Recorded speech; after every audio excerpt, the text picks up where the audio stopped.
The position you're looking at right now is the key position of the Italian opening.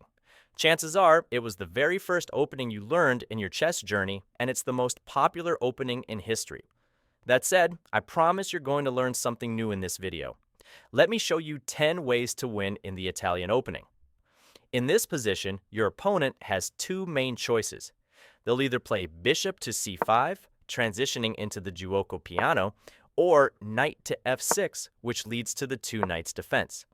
Let's start with the most popular variation, bishop to c5. This move doesn't pose any immediate threats, so white has several options to continue. You could play c3, preparing d4, castle, or push the pawn to d3. But the move I'm going to recommend is one you probably haven't seen before. It's the move d4. This is the Italian gambit. This gambit involves sacrificing a pawn, which can be captured in three different ways. Your opponent can take it with the pawn, the bishop, or the knight, and each of these captures leads to some fascinating lines of play. Let's break it down.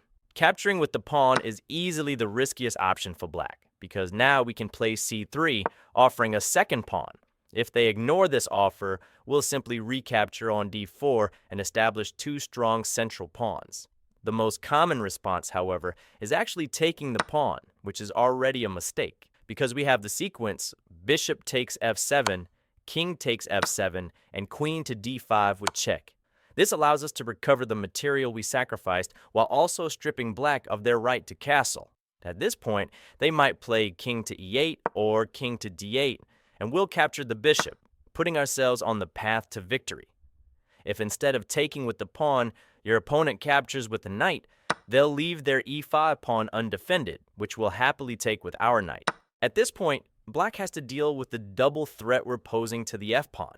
The most common response is knight to e6, placing the knight in front of the pawn. But this is a big mistake, as we can simply capture it with the bishop. If they recapture with the f-pawn, we play queen to h5 with check. This is a very common tactical pattern. If they try to block the check by playing g6, we'll take on g6 with the knight, and they won't be able to recapture because our queen is pinning the h-pawn to their rook. The most natural move, then, is knight to f6, attacking our queen. Here, they expect us to take the rook, leaving our queen undefended, without realizing that the discovered check they're planning is ineffective since the piece delivering the check can be captured by their knight. But that's not what we're going to do. We'll capture the bishop, which is undefended on c5. After they recapture our knight, not only do we win a pawn, but we also completely ruin their kingside pawn structure. They'll be left with an isolated pawn and no chance to castle. From here, we can continue with bishop to g5, or alternatively, queen to c3. Now, if they decide to recapture with the d-pawn instead, the solution is straightforward: trade queens. This forces their king away from defending f7, and then you win the game with knight takes f7, delivering a strong double attack.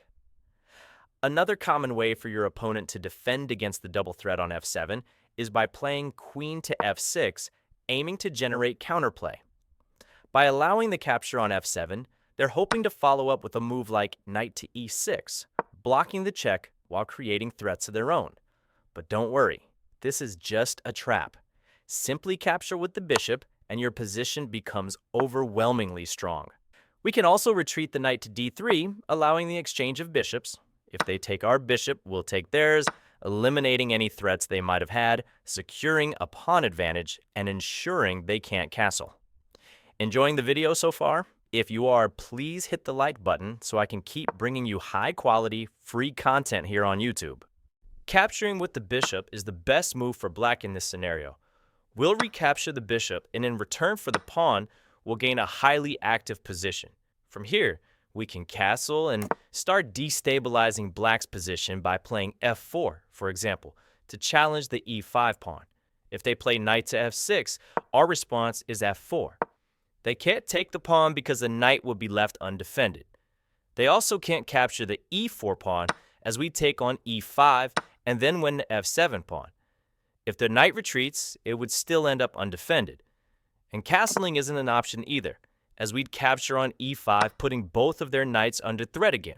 To avoid this, black should play d6. At this point, we capture on e5 and follow up with bishop to g5, creating two threats against the pinned knight. This will likely ruin black's pawn structure. That pawn will become weak, castling will no longer be safe, and the resulting position is fairly balanced. This demonstrates that white isn't the only side fighting for victory in the Italian Opening. Now, let me show you some traps black can use. If you move your knight to f6, entering the two knights defense, one of the most common moves you'll encounter from white is knight to c3. This move defends the e4 pawn. However, it's not considered a good move because we as black can immediately take advantage by playing knight takes e4. The idea is that after they capture it, we'll regain the material by advancing the pawns at d5, and the resulting position is clearly better for black. After the sequence of exchanges involving the bishop and queen, even if white gains a tempo on our queen, we'll reach a position where we're the only ones with a central pawn and have a lead in development. However, even if our opponent doesn't play knight to c3, we still have plenty of traps in the two knights defense. In fact, this line is so aggressive for black that it might as well be called the two knights counterattack. If our opponent insists on attempting the Fegatello attack, we have a very interesting defense that I'm almost certain you've never seen before. We'll play the pawn to d5, blocking their bishop. After they take the pawn, instead of going for the standard knight to a5 defense, known as the Palerio defense, which is what you'll often see grandmasters play, or recapturing the pawn on d5, which would allow a very dangerous knight sacrifice from white, we'll play the pawn to b5. This move is super interesting.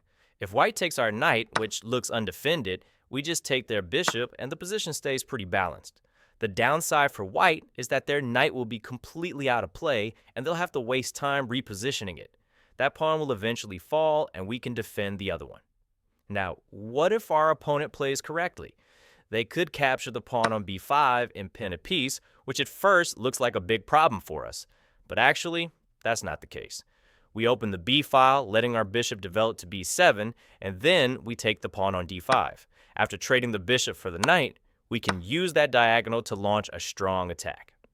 The most common move here is for them to castle. We respond with bishop to b7, threatening checkmate, and from there, we get an easy attack by pushing pawns on the king side. Take note, f3 is white's usual response, but it instantly loses to the sequence h6 followed by g5. Our plan is simple. Push the pawn to g4. If they play knight to f2 trying to stop it, you still go ahead with g4. When the knight captures, our knight recaptures, and they can't take back because their pawn is pinned and there's a checkmate threat. Even if white tries something else, like playing queen to e2 instead of knight to f2, it's fine. They might threaten the e-pawn, but just let them take it and castle queenside. If they go for the pawn, we still push g4, and our attack is just too strong. The computer already gives black a plus 6.5 advantage here. Since I know that the Fegatello attack is every beginner's worst nightmare, I'm here to teach you another variation that's just as interesting, the Fritz variation, which you can use against it. Instead of going for knight to a5 again, this time it's knight to d4. What's the idea behind this move? If our opponent attacks the knight, we counter that by pushing the pawn to b5, going after their bishop with a strong counterattack. This is the Fritz variation. It's super interesting, but it comes with a trap that almost every beginner falls into.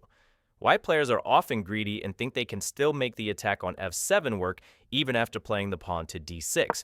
They'll sacrifice the pawn, hoping that if you capture it with the bishop, pawn, or queen, the knight fork on f7 will still be available. And guess what? That's what we'll let them do. We capture with the queen, let them play the fork, and then respond with queen to c6. It's a sneaky move with a powerful double threat, targeting both the bishop and the pawn on g2. Moving the bishop back isn't an option, as their knight would be left hanging, and they can't take the rook either because we would capture on g2, threatening their rook. If they move the rook back, we check on e4, and from there, they'll either have to give up their queen for our knight or retreat the bishop, and you'll deliver a fantastic checkmate. So, are you still afraid of the Fegatello attack? After this video, I bet you're now hoping for your opponents to play it against you. That's all for today, folks. I'm not going to ask you to like and subscribe again because I know you've already done it. This channel is small, but I work hard to create valuable content. that gets straight to the point without wasting your time. That's it from me for now. See you in the next one.